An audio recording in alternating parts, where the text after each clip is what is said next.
കൃഷ്ണ ഗുരുവായൂരപ്പ ശരണം.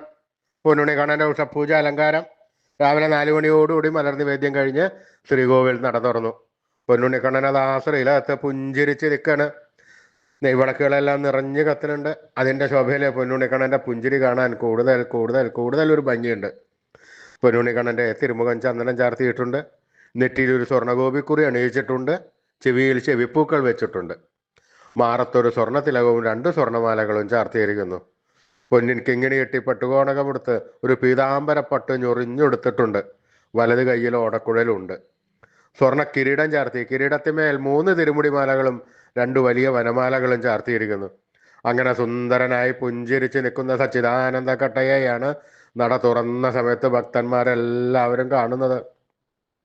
അത് കണ്ടതോടുകൂടി ഭക്തന്മാർക്ക് എല്ലാവർക്കും സന്തോഷത്തിൽ ആനന്ദത്തിൽ ആറാടി ആ പൊന്നുണ്ണി കണ്ണൻ്റെ തിരുനാമങ്ങളും ചൊല്ലി കണ്ണൻ്റെ അടുത്തേക്ക് അതാ ഓടി ഓടി ഓടി ഓടിപ്പോണു. ആ സോപാനപ്പടിയിൽ നിന്ന് കണ്ണനെ കൺകുളിർക്ക കണ്ട് കണ്ണൻ്റെ തൃക്കാൽക്കൽ വീണ് നമസ്കരിക്കണു, പ്രാർത്ഥിക്കണു. കണ്ണൻ്റെ അനുഗ്രഹം അവർക്കെല്ലാവർക്കും ഉണ്ടാവണു. ആ സുന്ദര രൂപം നമുക്കും നമ്മുടെ മനസ്സിലേക്കൊന്ന് ആവാഹിച്ചാലോ? എല്ലാവരും നല്ലപോലെ പ്രാർത്ഥിച്ചോളൂ. പൊന്നിൻ കിങ്ങിണി കെട്ടി പട്ടുകോണകമെടുത്ത് പീതാംബരപ്പട്ട് ഞൊറിഞ്ഞെടുത്ത് വലത് കൈയിൽ ഓടക്കുഴലും പിടിച്ച് സർവാഭരണ വിഭൂഷിതനായി നിന്ന് പുഞ്ചിരിക്കുന്ന സച്ചിദാനന്ദ കട്ടയുടെ രൂപം എല്ലാവരും മനസ്സിൽ വിചാരിക്കുക. നല്ലപോലെ വിചാരിക്കൂ. ആ പൊന്നുണ്ണി കണ്ണൻ അതാ നമ്മുടെ മനസ്സിന്റെ ഉള്ളിൻ്റെ ഉള്ളിലേക്ക് അതാ കയറി വരണു. ആ പൊന്നുണ്ണി കണ്ണൻ അവിടെ എത്തിക്കഴിഞ്ഞാൽ ആ കണ്ണനെ കൂട്ടിപ്പിടിച്ച് അവിടെ നിർത്തി അവിടെ പ്രതിഷ്ഠിച്ച് ആ കണ്ണനുമായി കുറച്ചു നേരം സംവദിച്ച് ആ കണ്ണനെ ഒന്ന് കൊഞ്ചിച്ച് ഒന്ന് ലാളിച്ച് ഒരു മുത്തം കൊടുത്ത് ആ കണ്ണൻ്റെ അത്ര കാൽക്കൽ വീണ് നമസ്കരിക്കാം, പ്രാർത്ഥിക്കാം. കണ്ണൻ്റെ അനുഗ്രഹം നമുക്ക് എല്ലാവർക്കും എപ്പോഴും ഉണ്ടാവും. എല്ലാവരും കണ്ണൻ്റെ നാമങ്ങൾ ചൊല്ലിക്കോളൂ. നാരായണ നാരായണ നാരായണ നാരായണ നാരായണ നാരായണ. സ്നേഹത്തോടുകൂടി ഭക്തിയോടുകൂടി വിശ്വാസത്തോടുകൂടി കണ്ണൻ്റെ തിരുനാമങ്ങൾ ഉറക്കെ ഉറക്കെ ജപിക്കുക. അത് കണ്ണൻ കേൾക്കും, കേൾക്കാതിരിക്കാൻ കണ്ണന് പറ്റില്ല.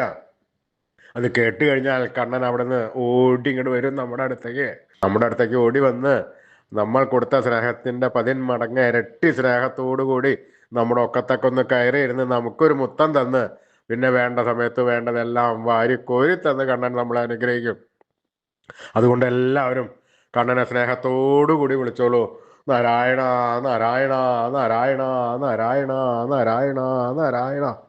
കൃഷ്ണായ വാസുദേവായ ഹരേ പരമാത്മനെ പ്രണതക്ലേശനാശായ ഗോവിന്ദായ നമോ നമ.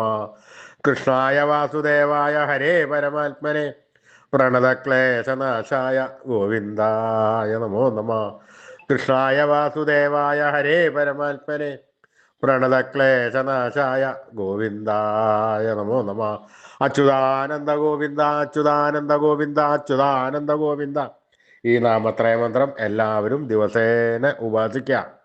നിത്യവും ഉപാസിച്ചു കഴിഞ്ഞാൽ നമുക്ക് ആയുരാരോഗ്യ സൗഖ്യം, സർവസമ്പൽ സമൃദ്ധി, സർവ ഐശ്വര്യം, സന്തതി പരമ്പരകൾക്കെല്ലാം ശ്രേയസ് ഉണ്ടാകുന്നതാണ്.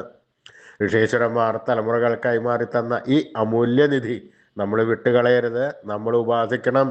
നമ്മളത് വരും തലമുറകൾക്ക് ഉപദേശിച്ചു കൊടുത്ത് അവരെ കൊണ്ട് ഉപാസിപ്പിക്കണം. ഈ കലികാലത്ത് ജപിക്കാൻ പറ്റിയ ഉത്തമമായ മന്ത്രം കൂടിയാണിത്. അതുകൊണ്ട് ആരും ഉപേക്ഷ വിചാരിക്കേണ്ട, തുടങ്ങിക്കോളൂ ഇന്ന് തന്നെ. എല്ലാവർക്കും ഇത് ഉപദേശിച്ചു കൊടുക്കുക. ലോകാസമസ്ത സുഖിനോ ഭവന്തു. അച്യുതാനന്ദ ഗോവിന്ദ അച്യുതാനന്ദ ഗോവിന്ദ അച്യുതാനന്ദ ഗോവിന്ദ അച്യുതാനന്ദ ഗോവിന്ദ.